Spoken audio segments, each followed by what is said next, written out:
శాంతియుతంగా కాకుండా సాయుధ పోరాటం ద్వారా మాత్రమే భారతదేశానికి స్వాతంత్రం సంపాదించాలని చెప్పి తెలుగు జాతి పౌరుషాన్ని ప్రపంచానికి చాటి చెప్పినటువంటి గొప్ప వ్యక్తి శ్రీ అల్లూరి సీతారామరాజు గారు.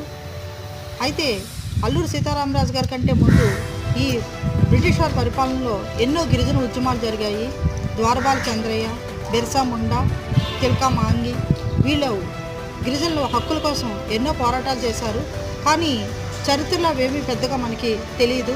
కానీ బ్రిటిష్ వారిని 2 సంవత్సరాలు కంటి మీద కునుకు లేకుండా చేసి బ్రిటిష్ వారిని గడగడలాడించినటువంటి విప్లవం రంపా విప్లవం.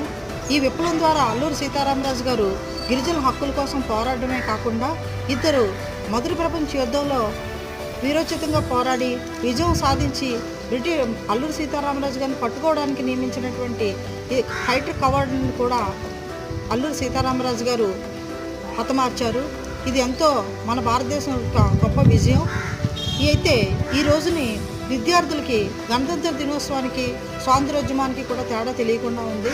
అయితే విద్యార్థుల్లో చరిత్రలో సరైన అవగాహన లేకపోవడం వల్ల విద్యార్థుల్లో దేశభక్తిని స్వాతంత్రకాంక్షను రగిల్చే విధంగా విద్యార్థులకు తెలియచెప్పడానికి ఈ నెల 22, 23 తేదీల్లో కేడీపేట అల్లూరి సమాధి వద్ద ఒక విద్యార్థుల జాతర నిర్వహించడం జరుగుతుంది. కాబట్టి ప్రతి ఒక్కరూ కూడా ఈ కార్యక్రమానికి రావడం ద్వారా మన దేశానికి బ్రిటిష్ వాళ్ళు పరిపాలించిన కాలంలో జరిగినటువంటి ఎన్నో ఉద్యమాల గురించి అలాగే దేశభక్తుల గురించి తెలుసుకునే అవకాశం ఉంటుంది.